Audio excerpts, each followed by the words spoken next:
మన దేవుడు అక్కడక్కడ కొండల మీద ఉండి రమ్మనేవాడు కాదు. మనిషిని చేసిన తర్వాత, మనిషిని చేయకముందు ఆయన ఇక్కడ లేడండి. సృష్టి కలుగునుగా కన్నాడు, వచ్చేసినాయి అన్నీ కూడా. ఒక్కొక్క రోజు ఒక్కొక్క ఐటెం మనకు తెలిసిన విషయమే బైబిల్ ప్రకారం. కానీ ఆదాము అవ్వను చేసిన తర్వాత దేవుడు వస్తూ వెళుతూ ఉండేవాడు. ఎంత అందమైన సృష్టి ఉంది కదా, కాసేపు ఉంటే పోలా అని ఆయన రాలా. కాశ్మీర్లో చాలా అందంగా సృష్టించాను కదా అని అక్కడ కూర్చోలే ఆయన. హిమాలయ మంచు పర్వతాలు అద్భుతంగా ఉన్నాయి, అక్కడ తెచ్చేసి కూర్చోలే ఆయన. ఆయన స్థానం వేరు, ఆయన మహిమ వేరు. ఆయన పరలోకంలో ఉండేవాడు. పరలోకంలో ఉండే దేవుడు, గమనించండి, సృష్టి మొత్తం చేసిన తర్వాత ఆ సృష్టిని చేసి సంతోషపడ్డాడు. ఎందుకంటే నా బిడ్డలకి ఎంతగా చక్కగా మొత్తం అన్ని ఐటమ్స్ అన్నీ కూడా రెడీ చేసుకున్నా. సృష్టి మొత్తం గాలి, నీరు, జంతువులు, పక్షులు, జలచరాలు అన్నీ కూడా సిద్ధపరచుకున్నా. వాటి క్రమములు అవి పని చేయాలనేసి దేవుడు సిస్టాన్ని పెట్టేశాడు అలాగా. కానీ మానవుని చేసిన తర్వాత, ఆదాము చేసిన తర్వాత, ఇవన్నీ మీకోసమే అన్నాడు. మీకోసం అనేసి వెళ్ళిపోలా, అని అక్కడే ఉండిపోలా. ఎప్పటికప్పుడు వస్తూ వెళుతూ ఉండేవాడు, వాళ్ళతో మాట్లాడుతూ ఉండేవాడు. ఆదామా ఎలా ఉన్నావు, ఏం తిన్నావు, ఇంకేమైనా కొరత ఉందా అని చక్కగా వాళ్ళిద్దరితో మాట్లాడుతూ వస్తూ వెళుతూ ఉండేవాడండి. మనుషులు అంటే అంత ప్రేమ ఆయనకి, ఎందుకంటే ఆయన బిడ్డలు. ఆయన దేవుడు మనుషులకు ఎక్కడో దూరంగా ఉండేవాడు కాదు, ఆయన సమీపంగానే ఉన్నాడు. మనిషే దూరం చేసుకున్నాడండి. ఇది తెలియట్లా మనిషికి. మనిషే దేవుని దూరం చేసుకున్నాడు, దేవుడు మనిషిని దూరం చేసుకోవాలా. తెలియక మాట్లాడుతున్న మాట దేవుడు ఏం చేస్తున్నాడు, ఇలా ఉంటామంటే ఎన్ని ప్రశ్నలు వేస్తారో తెలియక పాపం. మాలాంటి వాళ్ళు చెబుతూ ఉంటే వింటారంటే వినరు. దేవుడు ఎంత చక్కగా సమీపంగా ఉన్నాడంటే ఆయన చల్లటి పూట వచ్చి, చదవండి ఆ మాట, అధ్యాయం కూడా చెప్పండి, తిరిగేస్తున్నారు ఎవరు వస్తుంది దొరకలకి. 3వ అధ్యాయము 8వ చదవండి అమ్మా. చల్లటి పూటను ఆదామును అతని భార్యయు సంచరించున్న దేవుడైన యెహోవా స్వరము విని. చల్లటి పూట ఆయన దిగి వచ్చాడు. బాగా వినండి వాక్యాన్ని. చల్లటి పూట దిగి వస్తూ వాళ్ళతో మాట్లాడుతూ ఉండేవాడు ఆయన. ఆ మధ్యన వాళ్ళతో ఉన్నవాడు, గమనించండి, అమాంతంగా వెళ్ళిపోయాడు ఆయన. అమాంతంగా వెళ్ళిపోయాడు ఆయన రావట్లేక. ఏం జరిగిందంటే కనుక చేయకూడని పని చేశారు వీళ్ళు, చేయొద్ద పని చేశారు. దేవుడు అన్నీ అమర్చి మళ్ళీ దేవుడే సమీపంగా ఉన్నవాడు అమాంతంగా వెళ్ళిపోయాడు ఆయన, ఇంకా రాట్లా. ఎందుకు వెళ్ళిపోయాడంటే కనుక దేవుని ఆజ్ఞ మీరారు వాళ్ళు. దేవుడు ఎంతో ముచ్చటగా వాళ్ళతో మాట్లాడాలని, ఇంకా ఏ క్రమాన్ని తీసుకెళ్తాడో మరి సృష్టిని, ఇంకా ఏ క్రమంలో పెడతాడో ఇంకా మనుషుల్ని, మనకు తెలియదు ఆ ప్లాన్ ఏంటో. కానీ ఆ ప్లాన్ మొత్తం కూడా చింపేశారు వీళ్ళు. ఆయన వస్తూ వెళుతున్నవాడు అమాంతంగా ఆగిపోయాడు రాకుండా. తర్వాత చాలా ప్రాబ్లమ్స్ వచ్చేసినాయి మనుషులకి. ఆదాము అవ్వ ద్వారా వచ్చిన పిల్లలు వాళ్ళు కొట్టేసుకోవడం, ఆయన చంపేయటం, కయ్యను హేబెల్ని చంపేయటం. అక్కడి నుంచి ఇక పాపం భయంకరంగా పెరుగుతూ పెరుగుతూ పెరుగుతూ పెరుగుతూ అలాగ వెళ్ళిపోతున్న క్రమంలో మళ్ళీ దేవుడైన యెహోవా సిలోయములో దిగాడు. కొంచెం నేను ముందుకు వెళ్తున్నా, బాగా అర్థం చేసుకునే ప్రయత్నించండి వాక్యాన్ని. నా టాపిక్ ముందు ఉంటుంది. అక్కడ నుంచి మళ్ళీ ఆగిపోయాడు ఆయన. తర్వాత మళ్ళీ మోషే దగ్గరకు వచ్చాడు, ధర్మశాస్త్రం పట్టుకొచ్చాడు. ఇలా వదిలేతే ఎలాగ వెళ్ళనేసి దేవుడు జాలిపడి ఆయన యెరూషలేము మధ్యనకు దిగొచ్చాడు ప్రత్యక్ష గుడారం ద్వారా. దేవుని నామమున స్తోత్రం. అంటే మీకు అర్థమైంది, ఇప్పుడు మనుషుల మధ్యన ఉండటానికి దేవుడు తహతహలాడుతున్నాడు. ఎక్కడో ఉండిపోయో బిర్రిగీసుకుని ఆయన అక్కడ ఉండిపోయి మీరు రమ్మనేవాడు కదా మన దేవుడు. దేవుడు అనేవాడు మనుషుల్ని ప్రేమించేవాడు. ఆ లక్షణంలో గొప్ప లక్షణం అది. దేవుడు అనేవాడు మనుషులకు అన్ని సమృద్ధికి ఇచ్చినవాడు. ఏదన్నా లోటుందా? అనేక మార్లు మీరు చెబుతున్నానండి, భౌతిక పరంగా సమాధి యువతల మీకు ఏదైనా లోటు ఉందా? మరీ గుచ్చుగుచ్చాడుతున్నాం మిమ్మల్ని. నాకు చెప్పండి, మీకు ఏమైనా లోటు ఉందంటే, ఏదన్నా దొరకందంటే ఉందా? అందుకంట మన కొండను కొట్టాలండి. చిన్న చిన్న ఉడతలు అడుగుతాం మనం, చిన్న చిన్న ఎలుక పిల్లలు అడుగుతున్నాం. కొడితే కొండను కొట్టాలి. ఏంటా కొండ? ఒక చిన్ని ఎకరం పొలము, ఒక చిన్ని బంగారపు మొక్క, ఒక చిన్న ఉద్యోగం, దీనికోసం ఓ తహతహలాడిపోతూ ఉంటావు. అది ఆటోమేటిక్గా రెడీగా ఉంటాయి. కొడితే ఏం కొట్టాలి? ఇప్పుడు ఎవరు ఇవ్వలేంది కొట్టాలి, మనుషుల వల్ల కానిది కొట్టాలా. ఏ మనిషి ఇవ్వలేంది, అమ్మ నాన్న అత్త మామ ఎవరు ఇవ్వలేంది ఏంటి చెప్పండి ఒకసారి. అసలు పరలోకం మొత్తం మందేనండి. ఎవరు ఇవ్వగలరు? ఇప్పుడు మీరు కొండనంటే పట్టుకెళ్ళి మీరే ఉంటారు, 10 ఎకరాల పొలం అంటారు. అయినా 10 కిలో బంగారం అంటున్నారేమో. ఏమండి బంగారం ఏం తక్కువ అండి? కువైట్ వెళ్ళండి ఎలా ఉంటుందో. ఇక్కడంటే అమ్మో చిన్న ముక్కు పొడಕ್ಕೆ నానా బాధపడతావు, కొంటాయి చాలా చీప్ అక్కడ. అందుకని మూసుకొస్తూ ఉంటారు, బ్లాక్మెయిల్ చేసి ఆ బ్లాక్లో పట్టబడుతూ ఉంటారు. దానికంటే విలువైంది దేవుడు. గమనించండి, సమాధి యువతల నీకు ఏమైనా లోడ్ చేశాడంటే ఏ లోడ్ చేయలేం. అంతేకాకుండా ఆ దేవుడు మనుషుల మధ్యన ఉండటానికి ఇష్టపడుతున్నవాడు. ఆయన ఎంత ఇష్టం అంటే ఆదాము మధ్యకు వచ్చేసి మాట్లాడుతున్నవాడు ఆటోమేటిక్గా ఆదాము రాంగ్ రూట్లో వెళ్ళాడు, ఆయన పైకి వెళ్ళిపోయాడు. మళ్ళీ శిలోములో దిగాడు, అక్కడ మళ్ళీ కొంత ప్రాబ్లం వచ్చింది, పైకి వెళ్ళిపోయాడు ఆయన. మళ్ళా యెరూషలేములో దిగాడు, మోషే ధర్మశాస్త్రం వల్ల ప్రత్యక్ష గుడారము ద్వారా వీరి మధ్యన ఉండాలనే ఆలోచన అక్కడ కూడా ఉపయోగించుకోవాలి. వీళ్ళు రకరకాల దేవతలు మొక్కేస్తున్నారు, రకరకాల దేవుళ్ళని పెట్టేసుకున్నారు. అప్పుడప్పుడు దేవుడు వాళ్ళని చంపేస్తూనే ఉన్నాడు, శిక్షిస్తూనే ఉన్నాడు, అయినా బుద్ధి రావట్లా. అక్కడ కూడా ఆయన నో వెళ్ళిపోయాడు ఆయన. కానీ తర్వాత తన ప్రియకుమారిని లోకానికి పంపుకున్నాడు ఆయన. దేవుని నామమునకు స్తోత్రం. ఇలా కాదు, ఇక నా ప్రియకుమారిని పంపి మానవ దేహములు పంపి వారి మధ్యనే జీవనం చేసుకుంటూ, వారి మధ్యనే బ్రతుకుతూ, వారి మధ్యనే ప్రత్యేకించబడిన బిడ్డగా ఉండాలి, రుజువుపరుచుకోవాలి. నా బిడ్డ వాళ్ళకి దిక్కెవరు లేరు అనేసి దేవుడు తన ప్రియకుమారిని పంపుకొని 33.5 ఏళ్ళు ఈ లోకములో ఆయన ఉంచుకున్నాడు. తర్వాత చంపుకున్నాడు. చంపింది కూడా మన కోసమే. ఎంత ప్రేమ అండి! ఇప్పుడు ఫ్రీక్వెన్సీలో మీరు ముందుకు రండి, అలా రండి. ఆదాము అవ్వ దగ్గర ఉన్న దేవుడే, గమనించండి, అప్పుడప్పుడు మాట్లాడుతున్న దేవుడు, యెరూషలేములో ఉన్న దేవుడే మళ్ళా వెళ్ళిపోయి ఆయన ఆత్మరూపుగా ఉన్న ఆ దేవుడు లోపల ఆత్మ కనుక యేసుక్రీస్తు ప్రభువును తన ప్రియకుమారుని లోకాన్ని పంపుకున్నాడు ఆయన. మరి ప్రేమ ఎంత గొప్పదంట చెప్పండి ఒకసారి.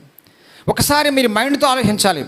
తన ప్రియకుమారుని, సింహాసనం మీద ఉన్న ప్రియకుమారుని మట్టి లోకములోకి, మట్టి దేహములో పంపించుకుని మనుషుల మధ్యన 33 నెలలు బ్రతకాలి. బ్రతికాడా? ఫెయిల్ అయ్యాడా? మీరు ఫెయిల్ అవ్వటం అంటే ఏమంటారంటారు చెప్పండి ఒకసారి. ఇల్లు లేదు, వాకెల లేదు, చొక్కా లేదు, గొడ్డ మొక్క లేదు, ఏమీ లేదు, తాడు బొంగరం లేదు అంటారు కదా, అది మీరు ఫెయిల్ కదా. మీరు అదే అంటారుగా. ఏముందండి ఆయనకి? ఓ ఇల్లు ఉందా, వాకలు ఉందా, ఓ బంగారం మొక్క ఉందా, మెడలో ఏమన్నా చేసుకున్నాడుగా, ఏమైనా సంపాదించాడా? అది కదా మీరు ఫెయిల్ అంటే, అదే కదా అపజయం అంటే, అదే కదా హీనం అంటే, మీ దృష్టిలో అది కదా దరిద్రత అంటే. నో, అది కాదు. ఈ లోకంలో మనిషికి ఉండవలసిన విలువలేంటో అవి లేకపోవటం దరిద్రత. ఆ విలువలు పంచిన వాడు యేసుక్రీస్తు ప్రభువారు. దేవుని కనపరచండి ఒకసారి. ఆ విలువలు ఎలాగుంటాయో దైవ కుమారుడి లోకానికి అందించిన వాడు, ప్రపంచానికి వెలుగ్గా ఉన్నవాడు, 33 నెలలు ఏ తప్పు లేకుండా, ఏ పాపం లేకుండా ఆయన విలువలన్నీ కూడా అద్భుతమైన విలువలు. మనుషుల మధ్యన అంత విలువైన వాడు ఎవరన్నా ప్రపంచంలో ఉన్నారా? అందుకని ప్రభు నమ్మింది. మా పూర్వీకులేమో వాళ్ళ మొక్కి వీళ్ళ మొక్కి ఒళ్ళంతా గొల్లైపోయి, ఒళ్ళంతా ఓనమైపోయి, చివరికి మొత్తం డబ్బంతా పోగొట్టేసుకొని ఆ దేవతను మొక్కి ఈ దేవతను మొత్తం ఫోటోలు గుండ్రంగా ఉండి ఇంటండా. అక్కడి నుంచి వచ్చి పడ్డాగా నేను. అందుకని ప్రభు నమ్మింది. విలువైన వారు ఎవరన్నా ఉన్నారా?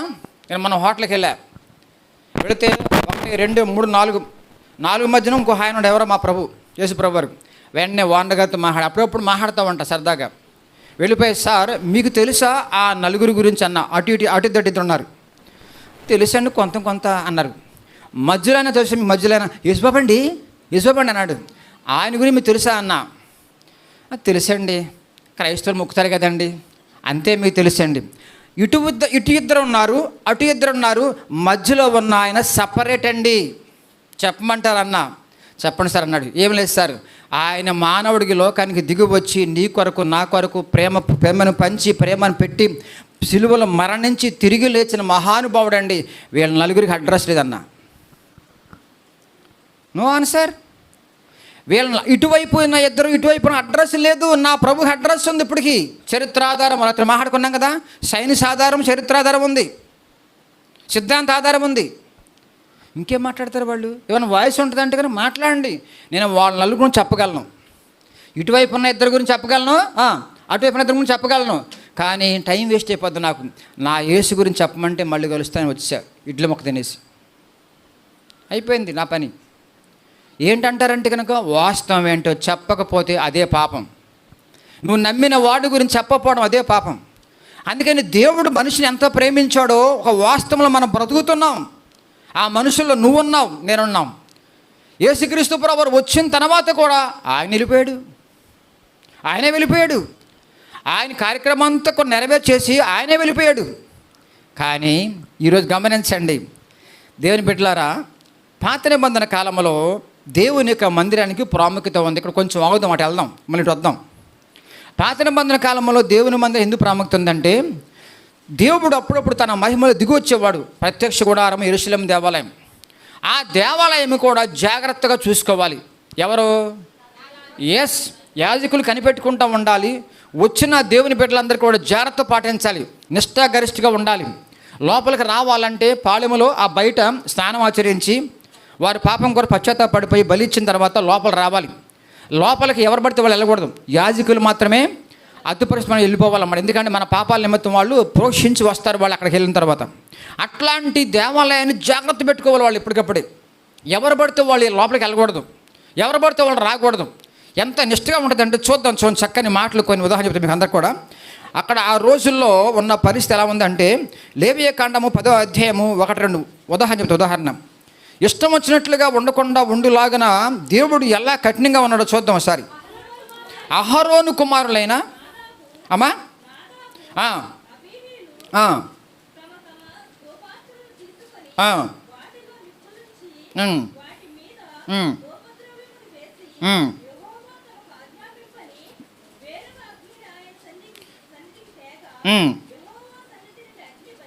బయలుదేరి కాల్చి చూసారండి ఎంత పవర్ఫుల్.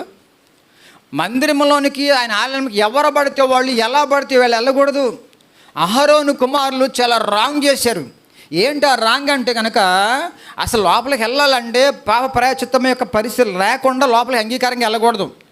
ఆ లేవులు యాజకులు అందరూ కూడా ఏం చేయాలంటే, వాళ్ళు పాపం కోసం పశ్చాత్తాపం బలిచ్చిన తర్వాత అప్పుడు లోపల పంపించాలి. కానీ వీడు ఒక లెక్క, ఓ పాస్టర్ ఒక లెక్క, సేవకుడు ఒక లెక్క అన్నట్టుగా వీళ్ళే ఎక్కడి నుంచో నిప్పులు తెచ్చుకొని దోపార్తి సొంతగా వేస్తున్నారండి. దోపార్తి వేయాలంటే బలిచ్చిన పశువు యొక్క రక్తము నిప్పుల మీద కుమ్మరించి ఆ నిప్పులు దోపార్తిలో వేసి అక్కడ దూపం వేసి తీసిపోవాలి బయటికి లోపలికి. ఎంత రాంగ్ జరిగింది చూడండి. ఏమైపోయారు వీళ్ళందరూ? ఎందుకు ఈ పాయింట్ చెప్పానంటే గమనించిన ఉదాహరణ, మందిరమునకు అంత ప్రాముఖ్యత ఉంది పాత నిబంధనలో. ఈ మందిరం ఎలాంటి మందిరాలు? ప్రత్యక్ష గుడారములో ఆయన దిగి వచ్చే మహిమ అదేంటది? అదేంటి? బలిపీఠం. చాలా జాగ్రత్తగా ఉండాలి. మందసము చాలా జాగ్రత్తగా అంటుకూడదు ఎవరు పడితే వాళ్ళు. ఎందుకంటే ఆయన మహిమ అంత గొప్పది. దేవుని యొక్క మహిమ గొప్పతనం ఎంత గొప్పగా ఉంటుందని తెలియటం కోసం అలాగే పెట్టాడు నిష్ఠారేష్గా. కానీ వీళ్ళు ఏమైపోయారండి? దోపార్తి కూడా రాంగు, మనుషుల యొక్క మనసు రాంగే, ఆ వెళ్ళే క్రమం కూడా రాంగే. కొన్ని నియమాలు పెట్టాడు దేవుడు అక్కడ. కాబట్టి ఆ నియమాలన్నీ కూడా దాటేసి పోనీ ఒకవేళ పాస్టర్ గారు పర్మిషన్ తీసుకున్నాడు, ఆహారం పర్మిషన్ తీసుకోవాలా, వాళ్ళ డాడీయే యాజకుడు అయినా దేవుడు పర్మిషన్ లేదు, తండ్రి పర్మిషన్ లేదు. అంత నిష్ఠగా ఉండవలసిన పరిస్థితుల్లో వీళ్ళు రాంగులు వెళ్ళిపోయారు. ఏమైపోయారు వాళ్ళు? దురుద్దేశంతో వెళ్ళారు. మేము గొప్ప. సంఘములో ప్రతి బిడ్డ కూడా గమనించవలసిన కొన్ని నియమాలు ఉంటాయి సంఘానికి. మీరు బాగా అర్థం చేసుకోవాలి. రాత్రి మాట్లాడుకున్న చర్చ్ అంటే అర్థం కాని ఒకటి ఈ పాస్టర్స్ వాళ్ళే అంట మిమ్మల్ని అన్నం. వేరే సంఘస్థులను అమాయకం కనపడతా ఉంటే సంఘం యొక్క విలువ ఏంటో, అసలు సంఘంలో ఉండవలసిన నియమాలు ఏంటో దేవుడు ఇక్కడ పెట్టాడు బైబిల్లో. అవన్నీ దాటేసుకుంటా నా ఇష్టానుసారంగా ఉంటానంటే కుదరదు. ఇది ఆత్మీయమైన కుటుంబం, ఇది దేవుని రాజ్యం ఇది. కాబట్టి వెంటనే ఏమైపోయారు వాళ్ళు? ఎంత రాంగ్ జరిగిందండి. ఆత్మశక్తితో ఉండవలసిన బిడ్డలందరూ కూడా కాలిపోయారు. దేవుని జ్ఞానంతో ఉండవలసిన బిడ్డలు లేకుండా పోయారు. ఇంకొంత సమూయేలు గ్రంథము 2వ అధ్యాయం చూడండి ఒకసారి. సమూయేలు 2వ అధ్యాయం చూడండి. వాళ్ళ పిల్లలు ఎలాంటి ఉన్నారంట? ఏలి కుమారులు యెహోవాను ఎరుగని వారై ఏలీ కుమారులు. ఆయన మంచి భక్తులు, మంచి దైవజనుడైన, కానీ పిల్లలేమైపోయారు? దుర్మార్గులు అయిపోయారంట. ముందుకెళ్ళి ఏం చేశారు వాళ్ళు? జనుల విషయమై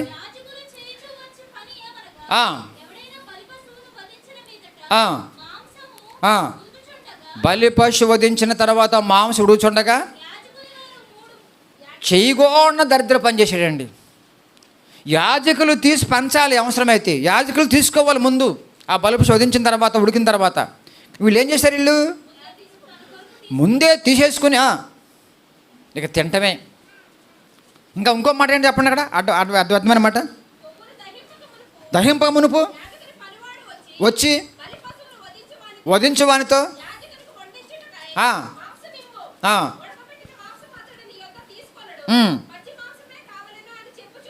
వచ్చాను. అంటే మీరు చేసిన దుర్మార్గం ఏంటంటే యాజకులు పర్మిషన్ లేకుండా అష్టవష్టంగా చేసేస్తున్నారు మందిరంలో. ఇంత అవసరం అంటారా? చదువు మాట చదవమ్మా.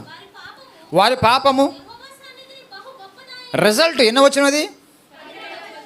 బహు. వారి పాపము యెహోవా సన్నిధిలో బహు గొప్పది. ఆనాడు మందిరాల్లో, ఆలయాల్లో అంత స్ట్రిక్ట్గా ఉండేవాడు దేవుడు. ఆ నియమాలు అంతగా ఉండేవి. దేవునికి వ్యతిరేకమైన కార్యక్రమాలండి. ఇంకొక ఉన్నాడు రాజు, ఆయన మందిరం యొక్క ఆభరణాల్లో ద్రాక్షారసం పోసుకుని తాగాడు. చూడండి ఆ మాట ఎక్కడ ఉంటుంది? దానియేలు గ్రంథమేనా? గ్రంథము 5వ అధ్యాయము 24వ వచనం. మెనే టేకిల్. ఎందుకని? ఏం జరిగింది అక్కడ? నీ రాజ్యమును నేను దూరం చేసేస్తున్నా ఉందా మాట? దాని అర్థం ఏంటి? కావున ఆయన వచ్చి ఏదనగా ఏమనగా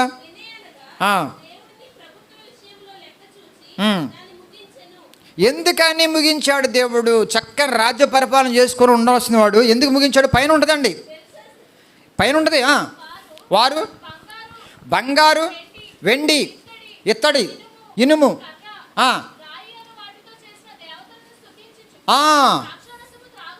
చూసారండి.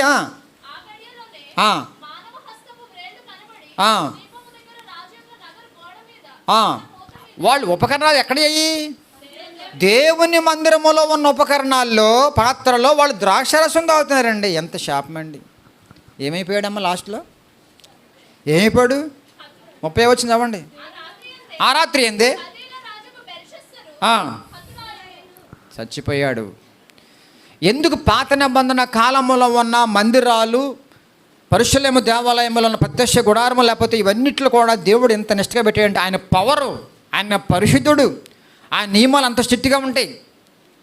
ఇప్పుడులా కాదండి. అప్పుడు ధర్మశాస్త్రం అంటే చాలా నిష్ఠాగరిష్ట. అలాంటి పీరియడ్లో దేవుని ఆజ్ఞ లోబడకుండా ఉన్న వారు ఏమైపోయారో మనకు తెలుసు. అంటే మందిరాలని అపవిత్రపరుస్తున్న వాళ్ళు వీళ్ళందరూ కూడా. దేవుడు ప్రతిష్ఠించిన మందిరాలు అవన్నీ కూడా. కానీ మందిరంలో ఎలా పడితే అలా ఉండకూడదు, అక్రమంగా ఉండకూడదు. కొంతమంది చూడండి, మనం ఆయన అంటున్నాడు గుడికి వెళ్ళానండి, ఇవాళ ఆధారం కింద ఫుల్గా వేసుకుని వెళ్ళానన్నాడు. ఫుల్గా వేసుకుని వెళ్ళాడంట. వెంటనే మీ పాస్టర్ గారు అడిగాను, చెప్పనులే, పేరు చెప్పనులే, అడగబాకండి. అలా కంటిన్యూ వెళ్తాడంట. ఆయన తాగుతూ వెళ్ళిపోతాడు గుడికి. ఏంటండి మందిరంకి వెళ్ళొచ్చు అలాగా? అసలు ఏం మారుమాసు ఉంది? ఏ రక్షణ భాగ్యం ఉంది? ఏం లేదు. వాళ్ళు తాగుతారు, మీరు తాగరు, అంతే తేడా. రెండే ఇద్దరు భార్యాభర్తలు.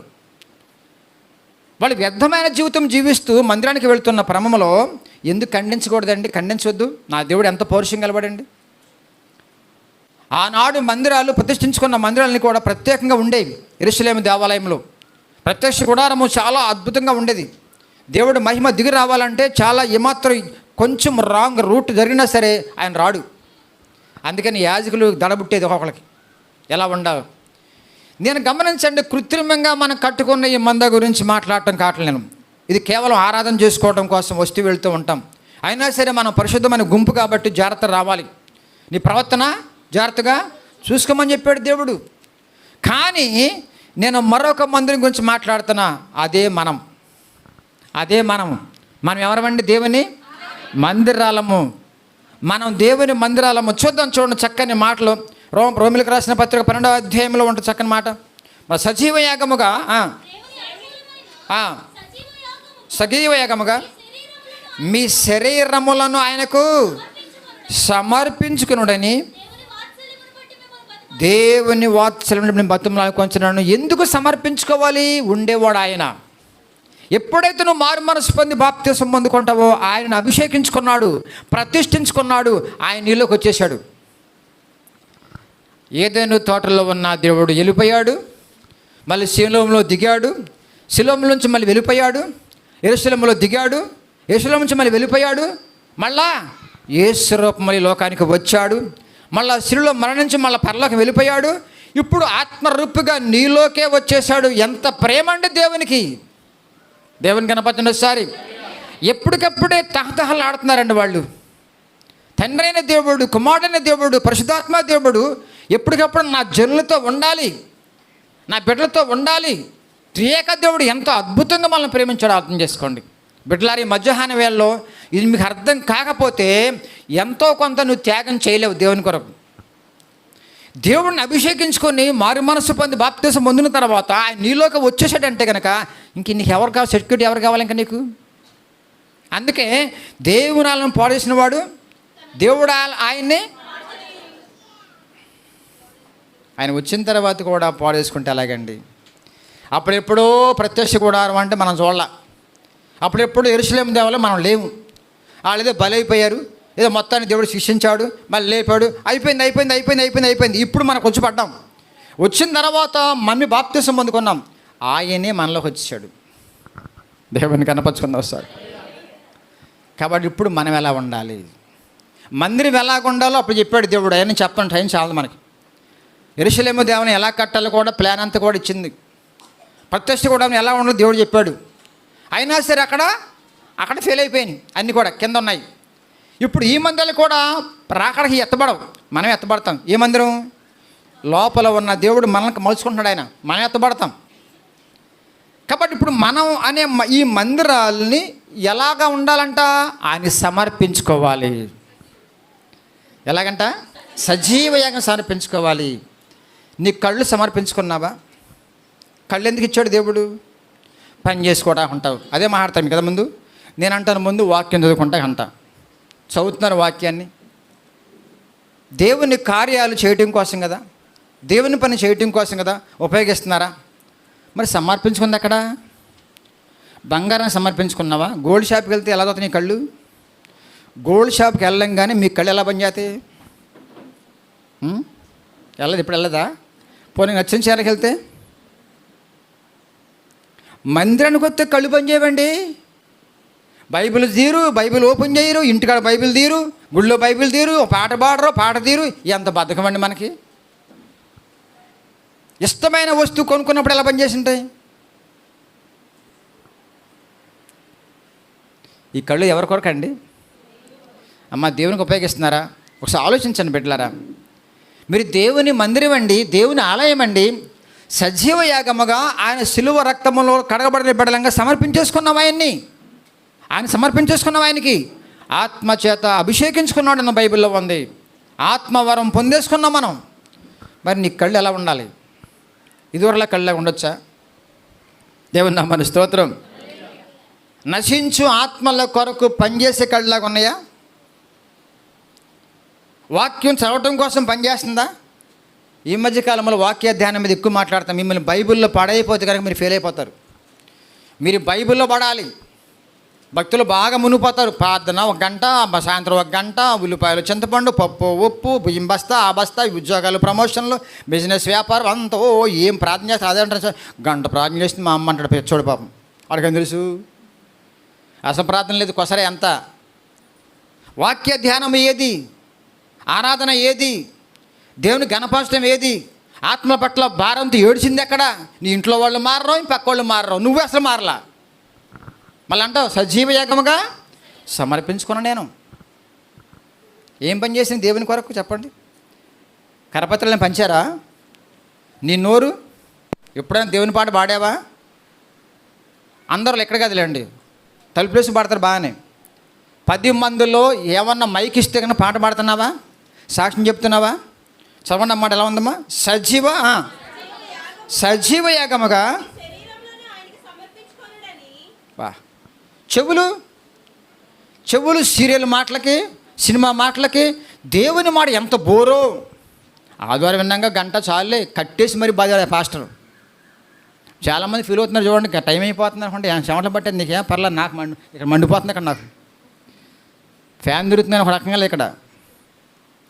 మరి ఏం చేయాలండి? నేను సమర్పించుకున్నా, నాకు వాక్యం చెప్పాలి, నా నోరు అదే, నా చెవులు అదే, దేవుని కొరకు ఉపయోగపడాలి, వాక్యం వినాలి. ఒక ప్రశ్న వేస్తే అందరిని వెనక చూడండి. ఈ ప్రశ్న వేసిన తర్వాత మిర్రిమంది వస్తాను నాకు అర్థమైంది. సీరియల్ ఉన్న వాళ్ళందరికీ కూడా సినిమా చోట్లే ఉంటలేదు. సీరియళ్ళు మీకు కావాల్సిన ప్రోగ్రామ్స్ చూసినట్టుగా విన్నట్టుగా వాక్యంలో ఉంటున్నారా? ఫీలింగ్ మారిపోతుంది మీ అందరికీ. సీరియల్ మాటలు ఇష్టమైన ప్రోగ్రామ్స్ కొన్ని ఉంటాయి కదా టీవీ ముందు. టీవీ ఎందుకు చెప్పండి? మీరు టీవీ ఉందా? అందరికీ చేయొత్తను సార్, అందరూ ఎత్తను పర్లేదు. ఒక్కరు లేరోళ్ళు ప్రాణం పోదు. ఇంకోటి ఉంది, ప్రాణాంతక వ్యాధి, సెల్ ఫోను, దీర్ఘకాల వ్యాధి. అది అర్థమవుతుందా? టీవీ ఎప్పుడప్పుడు వస్తుంది జబ్బు. అది ఈ దీర్ఘకాల వ్యాధి జేబులో ఉంటుంది, పర్సులో ఉంటుంది, బ్యాగ్లో ఉంటుంది, హ్యాండ్ బ్యాగ్లో. పర్రపాటున పోయిందో ప్రాణం పోయింది. వాటిల్లో ఉన్నట్టుగా మీ కళ్ళు, మీ చెవులు వాక్యం మీద ఉంటున్నాయా? ప్రశ్నించుకోండి ఒకసారి. వాక్యం ఉపయోగించుకుంటాం అంతే. ప్రయాణానికి ఒక వాక్యం, వంటదా ముందుకెళ్ళి ఒక వాక్యం, పెళ్ళిళ్ళకి ఒక వాక్యం, ఇంకేమంటే చావుకు ఒక వాక్యం. అమ్మాయి అయిపోయింది పక్కన పడే దాన్ని, దానికోసం వాక్యం. దానికోసమా? పిల్లలకి అదే నేర్పుతున్నారు మీరు. పెళ్ళి వచ్చినప్పుడు కదా బైబిల్ అంటే అవసరమైతే. నిరంతరము ఆత్మీయ ఫుడ్ ఇది, స్పిరిచువల్ ఫుడ్ ఇది. మన్నా జుంటే తేనె ధరల కంటే మధురమైన ఆహారం అండి ఇది. సమర్పించుకునే బిడ్డలుగా మీ చెవులు మారినయా? మీ కళ్ళు మారినయా? కళ్ళు అవటం కాదు మాట అంటే, సిస్టమ్ మారిందా? చెప్పాక మీకు ఒక ఆయన ఎద్దు కొనుక్కున్నాడు. జ్ఞాపకం వచ్చిందా స్టోరీ? అది బాగా జ్ఞాపకం ఉంటాయండి వాక్యాలు తప్ప, కథల బాగా జ్ఞాపకం ఉంటాయి. ఒక ఆయన ప్రసంగం చేస్తా యెరూషలేములోకి వెళ్ళిన తర్వాత సీక్రెట్స్ గురించి చెప్పాడంట. ఇంటికి వెళ్ళిన తర్వాత అలా ఆయన చెప్తుందంట, పాస్ట్ యెరూషలేము వెళ్ళాడు, 50,000 ఖర్చు పెట్టేసి అక్కడంట వాక్యం మీద అమ్మా, ఆ గుహలోకి వెళ్ళాడంట, ఈ గుహలోకి వెళ్ళాడంట, సమాధికి వెళ్ళాడంట, ఇవి చెప్తున్నాడు తప్ప వాక్యమేది. ఎద్దుని కొనుక్కున్న తర్వాత సరదాగా షికారికి వెళ్తున్నాడు బండి వేసుకుని.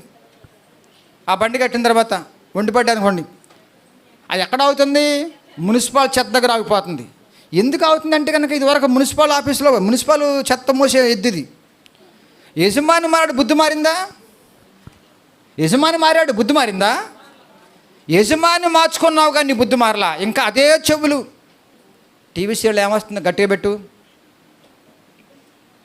ఉడికొచ్చినా సరే ఆ మల్లుమగ్గుల సినిమాలో సీరియల్ ఏమైందంట, ఉందది పోయింది. అది ఎప్పుడో. దీర్ఘకాల వ్యాధి తెలుసా మీకు? సినిమా స్వల్పకాల వ్యాధి, సీరియల్ ఏమో దీర్ఘకాల వ్యాధి. ఒకరోజు 2 రోజులు ఇంకా నేను పెరుగుతూనే ఉన్నా పొత్తానే ఉంది. అది ఇటు ఉపయోగించావమ్మా నీ కళ్ళు, నీ చెవులు. మళ్ళీ ఏమంటావు? పాట పాడతావు, సజీవయాగముగా సమర్పించి తిని. ఒక మంచి పాట ఉందిలేండి. పాటలు పాడేస్తాం, లవ్ పాటలు, సమర్పణ పాటలు, అబ్బా ఏం పాడేస్తామో. బిడ్డలారా, చేంజ్ అవుదాం. ఈ ఆలయంలో ఉన్నవాడు ఎవరో? పరిశుద్ధుడు. ఈ ఆలయాన్ని మీరు పాడు చేసుకుంటున్నారేమో, జాగ్రత్త. డ్యామేజ్ చేసుకుంటున్నారేమో. మీరు చెవితో పాపం చేసినా, కాలుతో పాపం చేసినా, చెయ్యితో పాపం చేసినా, కన్నుతో పాపం చేసినా డ్యామేజ్ అయ్యేది నువ్వే, నీ హృదయం. ఇది మట్టిలో పోద్ది. అందుకే మీరు సాతాన్ని, దేహాన్ని అధికంగా ప్రేమించబాకండి. సాతాన్ని మేము ఎందుకు ప్రేమిస్తామండి అంటున్నారా? సాతాన్ ఎక్కడ లేదు, మీ అమ్మలో ఉన్నాడు, మీ అత్తలో ఉన్నాడు. వాళ్ళు మారకపోతే వాళ్ళలో ఉంది ఎవరండి అనండి, పర్లేదు. భయం వేస్తుందా? నన్ను అంటారు వాళ్ళు, నువ్వు దయ్యం అంటున్నావంటకా అందం హామా. మరి దెయ్యంగా దేవుడు వనువే అంటే ఏమన్నా? వాళ్ళలో ఉన్నవాడు వేరు, నీలో ఉన్నవాడు వేరు. ఏది బలము, ఏది ఎనర్జీ, ఏది శక్తి, ఏది పవరు, ఏది వెలుగు, ఏది చేంజ్, ఏది దేవుని నామానికి స్తోత్రం. భక్తి 4 అనుభవాలు ఉంటాయి భక్తిలో. చెప్తాను, చక్కగా జాగ్రత్తగానండి, చెప్పి ముగించేస్తాను. ఒకటి గమనించండి, దేవుని మీద ఆధారపడేదే నిజమైన భక్తి. ఒకటేంటండి? దేవుని మీద ఆధారపడేది నిజమైన భక్తి. ఇర్మియా 17:5 చూడండి ఒకసారి. ఇర్మియా 17:5 త్వరగా. దేవుని మీద ఆధారపడకపోతే ఏం జరిగింది చూడండి ఒకసారి. నరులను ఆశ్రయించి శరీరులను తనకు ఆధారముగా చేసుకొనుచు తన హృదయమును యెహోవా మీద నుండి తొలగించుకొనువాడు శాపగ్రస్తుడు. శాపగ్రస్తు ఎవరండి? మనకు 1,00,000 రూపాయలు ఉంటే కనుక దేవుడా దేవుడా దేవుడా అంటే అప్పు ఉంటే, 100 రూపాయలు ఉంటే దేవుడు అనవే అంటే 100 రూపాయలకి మాత్రం పనిచేస్తాడు దేవుడు. 1,00,000 పనిచేయడా? 1,00,000కే పనిచేస్తాడు, 100 పనిచేయడా? ప్రతి సమస్య విషయంలో దేని మీద ఆధారపడండి. డబ్బుల గురించి మాట్లాడటం కాదండి. ఏ సమస్య వచ్చినా ప్రభువా నువ్వు ఉన్నావనే ధైర్యంగా ఎందుకు ఉండలేకపోతాం మనం? దేవుని నామానికి స్తోత్రం. చూడండి, జ్ఞానపత్రిక గ్రంథము 14వ అధ్యాయంలో యోధా రాజైన ఆసా మీదకి గమనించండి, కుష్యులందరూ కూడా వచ్చేసారు, దండెత్తి వచ్చేసారు. అప్పుడు గడగడ వణుకుపోతున్నాడండి ఆయన. అప్పుడు దేవుణ్ణి గట్టిగా పట్టుకుంటే ఎంత బాగుండేదో. మనుషుల్ని ఆశ్రయించాడు. ఆ అధ్యాయం తర్వాత చదువుకోండి, టైం చాలదు నాకు.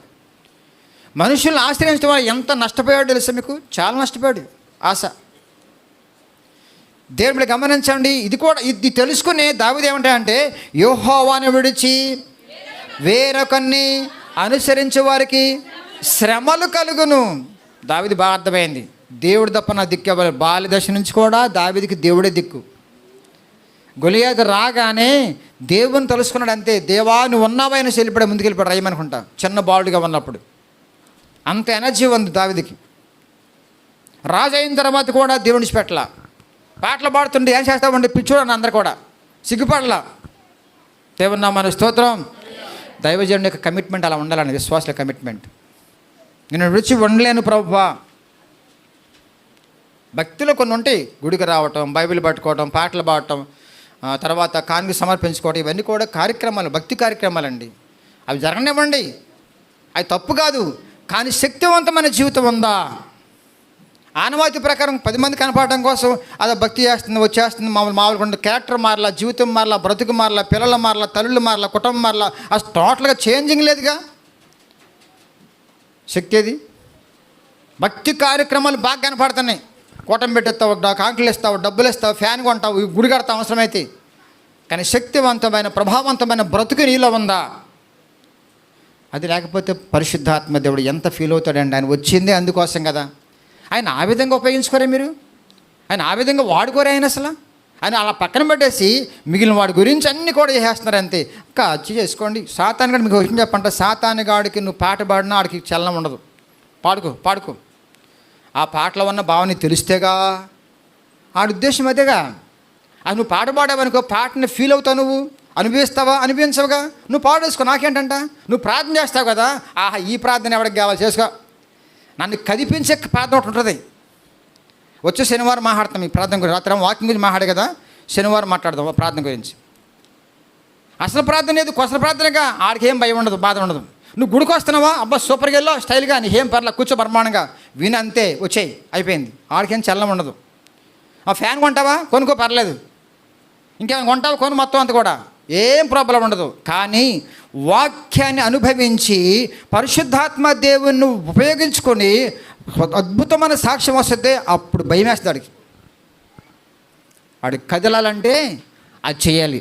రెండో చెప్పమంటారా, దేవుని పని చేసుకుంటూ వెళ్ళామనుకోండి, అసలు వాడు నిద్రపోడక. అందుకే మీ శ్రమలు వస్తాయి, రానివ్వండి. అవి సాతానుగాడు ద్వారా వచ్చే ఆటంకాలండి. ఇంట్లో వాళ్ళే మొదలు పెడతారు. ఏంటి ఈ మధ్యన బయలు పట్టుకు వెళ్ళిపోతున్నావు అంటారు వాళ్ళు. అది రావాల్సిందే. దేవుని నామమున స్తోత్రం. కాబట్టి దావీదు యొక్క శక్తివంతమైన జీవితం నీకుందా? పై భక్తి ఉందంటారా? నో. చూడండి, రెండోది దేవుని యందు ఆనందిస్తూ ఉండేది భక్తి. ఎల్లప్పుడూ ప్రభువునందు ఒకటేంటమ్మా? ఒకటేంటి? దేవుని మీద ఆధారపడటం. రెండోది ఏంటి? దేవుని యందు ఆనందపడేది. చాలా బాధ ఏంటంటే ఇచ్చిన వాటి గురించి ఆనందపడతారు, ఇచ్చిన ఆయన పక్కన పెట్టేశారు. దానాల గురించి ఆనందపడతారు, దాతను పక్కన పెట్టేశారు. వరాల గురించి ఆనందపడతారు, వరాల ప్రదాతను పక్కన పెట్టేశారు. ఇదే పాపం అండి, ఇదే పాపం. ఇచ్చిన వాటిని మొక్కుతావు, ఇచ్చిన వాటిని కొలుస్తావు, ఇచ్చిన వాటి మీద ఆనందపడతావు. టీవీ కొన్న వెంటనే గమనించండి ఎంత ఆనందం. 2 లక్షల టీవీ అనుకోండి, ఎలా ఉంటావు? ఒక నెలంతా కూడా ఏమి నిద్ర పడితే ఇంకా ఆనందమే ఆనందం. అంత ఆనందంలో పావంతన్న వాక్యం ఓపెన్ చేసినప్పుడు ఉంటుందా? అమ్మ మీకు అర్థమవుతున్న వాక్యం ఏమన్నా? నా మాటలు అర్థమవుతున్నాయా? టీవీ ఎంత కొన్నారు? మీ టీవీ పక్కన పెట్టండి, మెల్ల ఉంటుందిగా అదే గొలుసు. ఆ గొలుసు 2 లక్షలు అనుకోండి.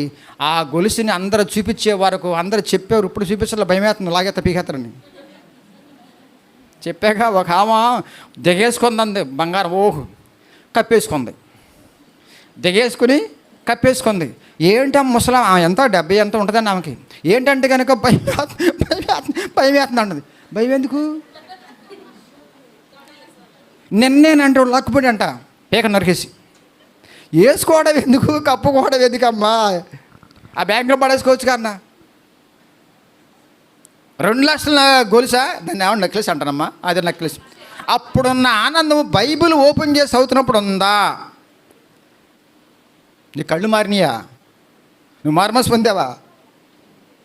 నీ జీవితం మారిందా? పోనీ ఇంకోటి ఏంటి? ఇంకేం తెద్దాం చూద్దాం. ఆస్తి ఏమన్నా ఎకరం పొలం కొనుక్కున్నారు అనుకోండి, అప్పుడున్న ఆనందము బైబిల్ ఓపెన్ చేసి ధ్యానిస్తున్నప్పుడు ఉందా? చేతన పర్ల ఒక్కరు ఉండరండి. పిల్లనిచ్చిన వాడిని పక్కన పెట్టేశాడు, పిల్లల మటుకు ఆనందపడతామా? నా పిల్లో నా బుగ్గలే, నా ముక్కే హామంటుందిలే, బుగ్గలేవో నాయి, ముక్కేమో మా అమ్మది, కాళ్ళేమో మా మేనమావి. ఇటేపోళ్ళు పోయారక. ఎటేపోళ్ళు మగవాడు ఎప్పుడు రావట్లే, ఇంకే పద్యాలు రావట్లా. ఇటేపోళ్ళు అందరు కూడా మా అమ్మ, మా అమ్మ, వాళ్ళ మేనమామ అంటుంది తప్ప, అరే మీ నాయనమ్మ అంటలా. అమ్మో వీళ్ళు తక్కువలేండి ఆడవాళ్ళు. ఎంత మురిసిపోతారో చూడండి. గుడుమ అనేసి బడుమనేసి. ఈ మధ్యన కృప వచ్చింది, ప్రసవించింది, పాటపడింది బిడ్డ. వెంటనే వచ్చేస్తాను అన్నది, వద్దని చెప్పి ఆపేసింది బలవంతంగా. ప్రసవించిన వెంటనే వచ్చేస్తానంది ఆదివారం శనివారం. మేము కొంచెం రెస్ట్ తీసుకోరా, కొంచెం నలిగిపోయి ఉంటుంది బాడీ, పచ్చిగా ఉంటుంది కదమ్మా అంటే 1 వారం ఆగింది అంతే. ఇప్పుడు శనివారం వచ్చేస్తుంది, ఆదివారం వచ్చేస్తుంది. మేమంతే. ఇచ్చిన వాడిని పక్కన పెట్టేసి ఇచ్చిన వాడిని మురిసిపోతావా? ఇదా వస్తువులను పక్కన పెట్టి వస్తువుల మీద మురిసిపోతున్నావు, వస్తువులు ఇచ్చిన వాడిని ఆనందపడలేదు బిడ్డలారా. చాలా ప్రమాదం. ఇప్పుడు జరిగే ప్రమాదం అదేనండి. మీరు ఎప్పుడు మారుతారు ఈ విషయంలో, అప్పుడు మీరు బాగుపడతారు. ఒక బండిని బట్టి, ఒక సైకిల్ని బట్టి, ఒక కారుని బట్టి, ఒక ఇంటిని బట్టి ఎంత పొంగిపోతారు. అవసరం కొనుక్కోండి, దేవుడు అడ్డురాడు. అది అవసరం నీకు. నా బిడ్డలారా వర్ధిల్లండి, కొనుక్కోండి, ఉపయోగించుకోండి, వాడుకోండి. కానీ నాలోనే ఉంది ఆనందము, వాటిలో సంతోషం ఉంది. టెంపరీ అది. ఆ తుప్పట్టిన తర్వాత నీకు ఆనందం ఉండదు. ఆ తుప్పట్టుపోయి ఉండకపోయినా లేకపోయినా గెంజి దాకైనా సరే నీకు ఆనందం ఉంటుంది. ఎందుకంటే నేను నీలో ఉన్నా. ఆ ఫీలింగ్ ఉందా పురుషులారా? ఆ ఫీలింగ్ ఉందా రమేష్? ఎందుకు లేదు మరి? కారు రాగానే దేవుని మర్చిపోయి ఒక్కబడిగా పాస్టర్ గారు రండి అనేసి కారు కోసం ప్రార్థన చేసుకొని 10 రూపాయలు చేతులు పెడతారు. అయిపోయింది. నీతో పని లేదు, దేవునితో పని లేదు, ఇక బర్ర వెళ్ళిపోవటమే. నువ్వు దేంట్లో ఆనందపడుతున్నావు? ఈ మధ్యాహ్నం వేళ మీరు ప్రశ్నించుకోండి. నేను గుచ్చి ఎందుకు కడుతున్నానంటే, మీరు ఇక్కడ మనసు మారి నూతన మగపోతే కనుక చాలా ప్రమాదం ఎక్కుంటా. జాగ్రత్త. రాకడ వచ్చేస్తుంది, సమాధి దగ్గర వచ్చేస్తుంది. నీ ప్రాణం ఏపాటిది? గడ్డి పరక లాంటిది, తప్పమని లేచిపోద్ది. బాంబులు వేసేస్తున్నారు. కొంచెం ఆగిందిరండి ఏదో రకంగా. దేవుని నామమున స్తోత్రం. ఎందుకో నాకు పెయిన్ వస్తుందండి నిజంగా ఒక విషయంలో. ఈ విషయంలో కొంచెం ఆగుదాం అనుకుంటున్నానండి. మీరు ఉదయం లేచిన దగ్గర నుంచి పడుకునే వరకు దేని విషయమును దేన్ని బట్టి మీరు ఆనందపడుతున్నారు? వాక్యమా? సూపర్. ప్రార్థనలోనా? సూపర్. ఆరాధనలోనా? సూపర్. ఈ పక్కన పెట్టేసి మిగిలిన వాటన్నిటిలో మత్తులో పడిపోయారంటే కనుక మీరు మత్తు జీవులు. దేవుని కార్యాలు జరగవు. దేవుని అనిపించలేరు, మీరు దేవుని గణపరచలేరు, దేవుని అందించలేరు మీరు. ఎందుకండి భక్తి? ఎవరికి ఉపయోగం అమ్మా? 10 లక్షలు 10 కోట్లు ఉండి ఏం చేసుకుంటావు నువ్వు? దేవుని నామానికి స్తోత్రం. చూడండి, కీర్తన భాగం 85వ కీర్తన 6వ వచనం చదువుదాం. చక్కని మాట ఉంది అక్కడ. 85వ కీర్తన 6వ వచనం. నీ ప్రజలు ఎవరు? వాళ్ళు నువ్వే. దేవుని ప్రజలు దేవుని యందు సంతోషిస్తారు. వాళ్ళు మరొక విషయంలో సంతోషం లేదు వాళ్ళు. దేవుని నామానికి స్తోత్రం. మూడవదిగా, దేవుని చేత నడిపించబడేవాడిగా ఉండాలి. భక్తిలో పవర్ అండి అది. దేవుని చేత నడిపించబడి దేవుని చేత వాడబడే బ్రతుకు నీకుందా? భక్తిలో సూపర్ లెవెల్ అది, హై లెవెల్ కెపాసిటీ అది. దేవుడి చేత నడిపించబడే బ్రతుకు, దేవుని చేత వాడబడే బ్రతుకు. దేవుడిని వాడుకో నాయనా. పలానా చోటకి వెళ్తున్నా ప్రభా, నీ సువార్త చెప్పాలయ్యా, నీ సాక్ష్యాన్ని పంచుకోవాలి ప్రభా, నన్ను ఉపయోగించుకో నాయనా. పలానా ఫంక్షన్కి వెళ్తున్నాను ప్రభా, కనీసం ఒక్కరికన్నా నిన్ను అందించాలి ప్రభా. ఆ తపన ఉందా? అక్కడ మొక్కలో నీకు ఆకలి అయిపోయింది, నీ అవసరం తీరిపోయింది. దేవుని చేత ఎందరూ నడిపించబడతారు వాళ్ళు వా దేవుని కుమారులు అనబడను. పసిపిల్లవాడు నడకలు నడిపినప్పుడు తండ్రి ఏం చేస్తాడండి? ఇంకా మీరు పసిపిల్ల అయితే లేకండి, ఆయన వదిలేశాడు. ఎప్పుడు వెళ్ళిపో, ఒక స్టెఫన్ లాగా, ఒక తిమోతిలాగా, తీతులాగా, శిష్యులాగా వెళ్ళిపో వెళ్ళిపో వెళ్ళిపో. ఎక్కడో ఉంటుంది నీకు భాగ్యం. ఏంటా భాగ్యం? బంగారమా? ఏంటా భాగ్యం చెప్పండి? మరణమండి. నువ్వు వెళ్ళిపో, ఎక్కడో ఉంది నీ స్పాటు. సూపర్. యెహోవా భక్తుల మరణము ఆయనకు విలువైనది. విలువైనది నీకు కావాలంటే కనుక రెడీగా ఉండు నువ్వు. క్రైస్తవులకి మరణం ఒక వరం. హతసాక్షులు అవ్వటం అంత ఈజీ కాదండి, అది పెద్ద వరం. అది దేవుని నామమునకు స్తోత్రం. దేవుని కొరకు శక్తివంతమైన వ్యక్తిగా ఉండే జీవితం అండి. అది సువార్తలో వస్తుంది. అది సువార్తలో వస్తుంది. గడగడ వణకాలండి సాతానుగాడు. అసలు నీ పక్కన అడగకూడదాడు, నీ పక్కన ఉండకూడదాడు. నీ పక్కనే ఉంటాడు, ఎవరో ఒక రూపంలో ఉంటాడు పక్కనే. వాడు పారిపోవాలి. ఇంట్లో కూడా ఉండకూడదు వాళ్ళు. మన ఇంట్లో మనమంటే అంత భయం వాడికి. మీరు భయపెట్టింది ఎక్కడ? పొమ్మంది ఎక్కడ అండి? కొంచెం రాజీ పడతా ఉంటాం, మళ్ళీ స్తోత్రం స్తోత్రం అంటా ఉంటాం. మళ్ళీ కొంచెం రాజీ పడతా ఉంటాం లోక మనుషులతో, మళ్ళీ స్తోత్రం అంటా ఉంటాం. వాడికి ఎంత లోకువండి, వాడికి ఎంత లోకువండి. యోబు గ్రంథంలో మనం చదువుతామండి. చూసావా అడంట మన మీద చాడీలు చెప్తాడు. చాడీలు ఊతున్న జనం అండి వీళ్ళందరూ కూడా. అంత అవసరమా బిడ్డ? మున్సిపాలిటీ మురుకంపు కొట్టే మాటలు మారవు. ఆ ఎద్దు జీవితం మారిందా? యజమాని నెంబర్ 1. అమెరికా ఆయన పందిని కొనుక్కున్నాడు, తెల్ల పని చాలా బాగుందనేసి. నెక్లెస్ చేశాడు, చొక్క కూడా చేయంట. స్విమ్మింగ్ పూల్ పట్టుకెళ్తున్నాడంట, బర్రమని ముడుకుంటూ పడిందంట వెళ్ళి. దాని బుద్ధి ఏంటి? హాస్పిటల్ తీసుకెళ్ళాడంట. హాస్పిటల్ తీసుకెళ్తే స్కిట్ వేసాం మనం దీని మీద ఎప్పుడో కొన్ని సంవత్సరాల క్రితం. తీసుకెళ్తే ఏంటండి ఎంతో ముద్దుగా చక్కగా గారంగా పెంచుకుంటున్నా, దీన్ని నెక్లెస్ కూడా ఉందని అది కూడా కంపు అయిపోయిందంట. కనుక అయ్యా 2 రోజులు నడిపెట్టి వెళ్ళిపోమన్నా అంట. తర్వాత మార్చేసాడంట, పట్టుకోమన్నా అంట. వెళ్ళిపోతా వంటి ఇప్పుడు వెళ్ళట్లా.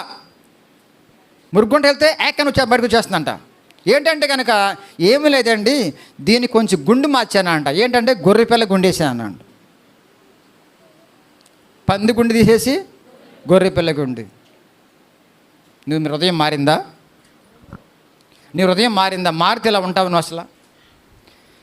దానియేలు గ్రంథము ఎంత అద్భుతమైన మాటలండి అక్కడ ఉంటాయి. షడ్రక్ మేషక్ అబేద్నగో ఎంత పవర్ అండి వాళ్ళది. ఎవరి బిడ్డలండి, అందమైన వాళ్ళు అండి, జీతం ఉందని ఉద్యోగస్తులండి వాళ్ళు. వాళ్ళు ఏమంటున్నారమ్మా? నెబుకద్నెజరు ఇందుని గురించి మీకు సమాధానం చెప్పని అవసరం లేదు, ఆయన మీకు క్లారిటీ ఇస్తున్నా. నా దేవుడు రక్షించగలడు, రక్షించపోయినా సరే మంటల్లో దూకేస్తాం. ఎందుకంటే కింద మంటలు ఉంటాయి, అగ్ని ఆరదు, అది మేము తప్పించుకోలేము. కాబట్టి దేవుని కొరకు రోషం గల వారికి నిలబడుతున్నాం. నీ ఇష్టం ఏమని చేసుకో, మా దేవుని మొక్కకుండా స్థించకుండా ఆరాధించకుండా ఉండలేము. శక్తి, పవర్ ఎంత గొప్ప వాయిస్ అండి. బానిసగా వచ్చిన వాళ్ళు, చిన్న వయసులో ఉన్న వాళ్ళు, ఉద్యోగం అందం ఉండి చక్కని లైఫ్ కూడా ఉంది కావాలంటే, కానీ తెగించేశారు మరణానికి. ఎందుకంటే నా దేవుడి బిడ్డలు మేమందరికి కూడా రాజ్యం మొత్తం మారిపోయింది. దేవుని నామమునకు స్తోత్రం. గొప్ప కార్యాలు మనం చేయాలమ్మా. బిడ్డలారాన్ని ముగించేస్తున్నా. గొప్ప గొప్ప కార్యాలు మనం చేసేవారము, దేవుని నిమిత్తము, దేవుని కొరకు, దేవుని చేత వాడబడే బిడ్డల గొప్ప గొప్ప కార్యాలు కనిపించాలి మీ జీవితాల్లో. చిన్న చిన్న చిక్కులకి, సమస్యలకి, బాధలకి రాజీ పడిపోయి, కృంగిపోయి, శాతానికి లోకువైపోయి దేవునికి అవమానకరంగా జీవిస్తే నువ్వు పర్సనల్ కూడా ఆనందపడలేవు దేవునితో. ఇంకోళ్ళకి ఏమపడతావు నువ్వు? నువ్వు చెప్పగలవు ఇంకోళ్ళకి? అసలు రాజీ పడిపోయి బిడ్డ, రాజీ పడద్దు. దేవుని నామానికి స్తోత్రం.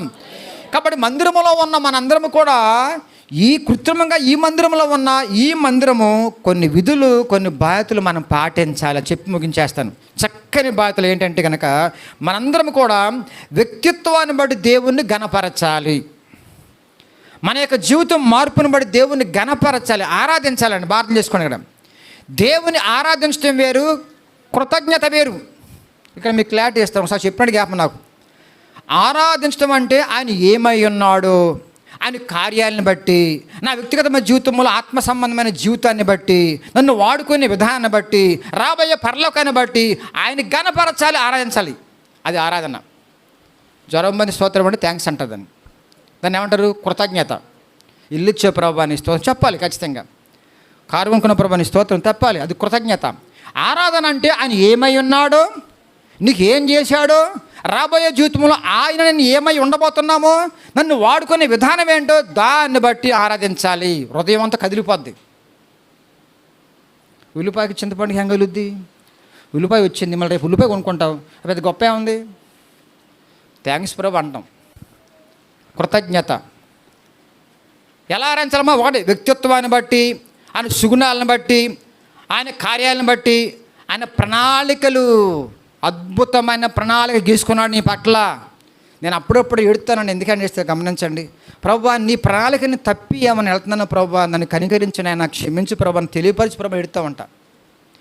ఒక్కొక్క వ్యక్తిని రక్షించుకున్న తర్వాత దేవుడు ఒక వ్యక్తి మీద ఒక ప్రణాళిక గీసుకుంటాడు. ఆయన నా బిడ్డ ఈ రూట్లో ఉండాలి, ఇలాగ ఉండాలి, నా బిడ్డతో నీ పని చేయించుకోవాలి, సమాజానికి నాకు ఉపయోగపడే పాత్రగా ఉండాలనేసి ఆయన ఎంతో ప్లాన్ వేసుకుంటాడు. ఆ ప్లాన్ని బట్టి వర్క్ చేయించుకుని నీతో అక్కడ గొప్ప స్థానాన్ని రెడీ చేస్తాడు ఆయన. ఎంత అద్భుతమైన ప్లాన్ అండి. ఈ తల్లిదండ్రులకే పెద్ద పెద్ద ప్లాన్లు ఉంటాయి కదండి. ఉంటాడు పుడతాడు, ఆడు ఇంజనీర్ అవ్వాలి, డాక్టర్ అవ్వాలి, గొప్పవాడు అవ్వాలి, సంపాదించాలనేసి. మరి ఆ తండ్రికి ఎంత ఉంటుందండి? అక్కడ ఉండాలని, ఆయనతో ఉండాలని, గొప్పగా ఉండాలని, కిరీటం పెట్టాలని, జీతం మంచి జీతం ఇవ్వాలని ఆశ ఉండదా? ఇవన్నీ పక్కన పడేసి ఎంతవరకు ఆ ఇల్లు, ఆ వాకలి అక్కడక్కడే తిరుగుద్ది. అదే ఉంటుంది ఆత్మ అంతా కూడా. అందుని బట్టి ఆరాధన అంటే ఏంటంటే ఆయన ప్రణాళికలను బట్టి కూడా ఆరాధించండి. నా పట్ల ఎంత ప్రణాళిక వేసే ప్రవ్వా, కరిగిపోతామండి ఒళ్ళు. ఎక్కడ ఖాళీ ఎక్కడుంది మనకి? ఇవన్నీ ఆలోచించుకుని, ఇవన్నీ గురించి మాట్లాడుకుంటాం. ఖాళీ ఎక్కడ ఉంది? ప్రార్థన ఖాళీ ఎక్కడ ఉంది? వాక్యదాన్ని ఖాళీ ఎక్కడ ఉంది? Busy busy busy busy. కనీసం ఆదివారాన్ని కూర్చున్నా చాలంటారా? చాలదు బిడ్డలారా, అది చాలదు మీకు. దేవుని నామమున స్తోత్రం. పొడిపొడి ప్రార్థన, పొడిపొడి భక్తి మీకు పనిచేయదు బిడ్డ ఈ లోకములు. మీకు విషయం చెప్పమంటారా? ఇప్పుడు భారతదేశంలో సుఖంగా ఉన్నాం, బోర్డర్ దాటితే ఉంది నీ పని. రేపు ముందు భారతదేశంలో ఉండదు. మళ్ళా మీ పిల్లలు గమనించండి. 3 తరాలకు మీరు ఉపయోగపడాలి. వారికి స్టామినా చాలదు. నీ భక్తి, నీ ఐశ్వర్యాలు పనిచేయ వాళ్ళకి ఎంతో పవర్ఫుల్ భక్తి రావాలి. వాళ్ళకి వాక్యానుభవంలో పంపించాలి. వాళ్ళని వాక్యానంతో పెంచాలి. వాళ్ళని ఒక షడ్రకలాగా, ఒక మెషకలాగా, ఒక దానియేలులాగా, ఒక స్టెఫన్ లాగా, ఒక తిమోతిలాగా, తీతులాగా పెంచకపోతే ఫెయిల్ అయిపోతారు వాళ్ళు. బిడ్డలారా, చాలా భయం వేస్తుంది నాకు. ఇప్పటికే భయం వేసిపోతున్నాను. సెల్ ఫోన్ ఒక్క చిన్న పరికరం ద్వారా మొత్తం స్మాష్ అయిపోయింది. కుటుంబాలను కూడా కొట్టిపోయినాయి తుఫాన్ లాగా. ఒక సెల్ ఫోన్ పరికరం ద్వారా కుటుంబాల్లో మొత్తం నాశనం, చీకటి. ప్రేమ లేవు, ఆప్యాయత లేవు, మాటలు లేవు, కలిసి ఆహారం తినటం లేదు, కలిసి మాట్లాడుకోవడం లేదు. ఇంకా ముందు ఏమవబోతుందో గమనించండి. ఇప్పుడు టెక్నాలజీ పెరిగిపోతున్నా అంత తొందరపడుతున్నావు, కానీ ఒక పక్కన దుఃఖం వచ్చేస్తుంది. దేవుని వాక్య జ్ఞానం పట్టుకోకుండా చేత కాకపోతే కనుక ఫెయిల్డ్. కుటుంబంలో వాక్యం ఉండాలి, మీ గుండెల్లో వాక్యం ఉండాలి. అమ్మా, మీ నోటమ్మట వాక్యం గుత్తులుగా రావాలి. అనేక మందికి వెలుగ్గా నువ్వు తయారవకపోతే, ఉప్పుగా ఉండకపోతే నీ పిల్లలు నువ్వు కూడా రేపు ఏమైపోతారమ్మా. అందుకు మెట్టు ఎక్కుతూ ఉండాలి. దేవుని నామమున స్తోత్రం. ఆది కాండంలో 22లో ఉంటుంది. అబ్రహాం మొక్కి అని ఉంటుంది. మొక్కడం అంటే అది ఆరాధన. దేవుని గణపరిచే విషయంలో వాడి గురించి మనం ప్రార్థన చేయాలి. వాడి గురించి ఆరాధించాలి, ఘనపరచాలి. దేవా నీ స్తోత్రం నాయన తండ్రి అని హృదయం కదిలిపోవాలి. దేవుని నామాన్ని స్తోత్రం పడగా. కాబట్టి వ్యక్తిగతంగా ఆరాధించాలి, సమూహంగా ఆరాధించాలి. సంఘములకు వచ్చిన తర్వాత ఆరాధన మొదలు పెట్టాలి. మనం ఆరాధన కొరకు వస్తున్నాం, మనం వాకింగ్ కొరకే వస్తున్నాం. ప్రార్థన రాత్రి ప్రార్థన చేసుకుందాం. మన సమస్యలు ఏంటి, బాధలు ఏంటి అన్నీ కూడా సేవ కోసము, సాక్ష్యం కోసము, సంఘం అభివృద్ధి కోసము అన్నీ కూడా రాత్రి ప్రార్థన ఉంటుంది. ఈరోజు ఆరాధన వాక్యం. దేవుని నామాన్ని స్తోత్రం. తర్వాత ఉండవలసిందంటే ప్రార్థన ఉండాలి. సంఘంలో ఏముండాలమ్మా? ప్రార్థన. మందిరంలో ప్రార్థన ఉండాలి. ప్రార్థించేవారు ఉంటే సంఘం చాలా బాగుంటుందండి. అందుకే స్థేల కొడుకులు ఎక్కువగా ప్రార్థనకే టైం ఇస్తున్నారు. ఒక 20 నిమిషాలకు వాక్యం చెప్పిన తర్వాత ప్రార్థించాలి. అందరూ కూడా కన్నీరు కార్చాలి. ఆత్మ కోసం భారంతో ప్రార్థన చేయాలి. మీ కుటుంబీకుల కోసం ప్రార్థన చేయాలి. వారు మారుమనసు కోసం ప్రార్థన చేయాలి. మీరు ఇంట్లో పడుకుంటే వాళ్ళు మారరాళ్ళు. సంఘంతో కలిసి ప్రార్థన చేయాలి. శనివారం వచ్చి ప్రార్థనలు గడపాలి. మీ సమస్యలు పంచుకుందాం. దేవుడు ఖచ్చితంగా మనలో ఉన్నవాడు కార్యం చేసేవాడు ఆయన. దేవుడు మన స్తోత్రం. యెషయా గ్రంథం 58:7. యెషయా 58:7.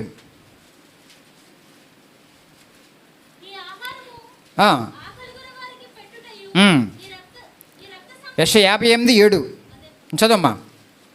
దిక్కుమాలిన బీదలను ఇంట చేర్చుకొనుటయు, వస్త్రహీనులకు నీకు కనబడినప్పుడు వారికి వస్త్రములు ఇచ్చుటయు, ఇదే కదా నాకు ఇష్టమైన ఉపవాసము. ఇష్టమైన ఉపవాసం అంటే వీళ్ళు ప్రార్థన చేస్తున్నారండి. గమనించండి, చాలామంది అప్పుడు యూదులందరూ కూడా ప్రార్థన చేసి ఉపవాసం ఉంటామంటే దేవుడు ఖండించాడు. అసలు మీరు చేసే ప్రార్థన నాకెందుకు? నాకు నిజమైన ప్రార్థన, నిజమైన ఉపవాసం ఏంటమ్మా? విప్పాలి. దానికోసం ప్రార్థిస్తున్నారా? మన టాపిక్ అంటే ఇప్పుడు ప్రార్థన. కట్లు ఇప్పడం, సువార్త చెప్పడము, బంధకాలను బయటకు రావడం. నువ్వు వచ్చేసావు, మారు మనసు పొందావు, రక్షణలోకి వచ్చేసావు. కానీ నువ్వేం పని చేయాలి? ఇప్పుడు లేని వారికి అందించాలి కదా. దానికోసం ప్రార్థిస్తున్నావా? శనివారం కనపడవు, శీలకుడికి కనపడవు, దేంట్లో కనపడవు. ఆదివారం మాత్రం వచ్చేస్తావు బైబిల్ పట్టుకు. ఎందుకంటే మొక్కుబడిగా మరి మేము క్రైస్తవులం కదా. దేవుని నామమున స్తోత్రం. ఆఖరిగా సంఘములో మందిరంలో ఉండాల్సింది అర్పణలు. ఇది విధి. అర్పణలు ఇది విధి అండి. ఆరాధన ఉండాలి, ప్రార్థన ఉండాలి, భక్తి కార్యక్రమం జరగాలి. కానీ సమర్పణ పరిచర్య ఇది విధి. చూడండి రోమపల్లి పత్రిక మరోసారి చదువుదాం. సజీవ యాగముగా మీ దేహాన్ని ముందు సమర్పించుకోవాలి. మీ దేహాన్ని సమర్పించుకోకుండా మీ కానుకలతో పని ఏంటి అసలు? సజీవ యాగంగా మీ కన్ను, ముక్కు, మూత అన్నీ కూడా సమర్పించుకుని దేవునికి ఉపయోగపడే ఒక ఆలయంగా మలుచుకోకుండా నీ కానుకలు ఎవరికి కావాలండి? ఎందుకు? అందుకాదు మీరు చివాట్లేస్తే నేను ఎందుకు నిన్ను గద్దిస్తున్నానండి? నువ్వు 1 కోటి రూపాయలు ఇచ్చినా సరే గద్దిస్తా. అది ఇచ్చావు, దేవుడు డబల్ అని ఇచ్చేస్తాడు. అది నీకేం ఉంచుకోడు ఆయన. మీరు ఎంత ఇస్తే అంత ఎక్కువ ఇస్తాడు దేవుడు. దేవుడు ఏమీ అప్పు ఉంచుకోడు ఆయన. గమనించండి బాగా. మీరు దేవుని కార్యక్రమం కోసం ముందుకు వచ్చారా, దానికి డబల్ వస్తాయి, ఏం పర్లా, దాన్ని వరి అవ్వకండి. కానీ నువ్వు సమర్పించుకోకపోతే నువ్వు చాలా పోగొట్టుకుంటావు. నువ్వే పోతావు కిందకి. నెంబర్ 1. రెండో చూడండి గమనించి హెబ్రీ పత్రిక 13:5.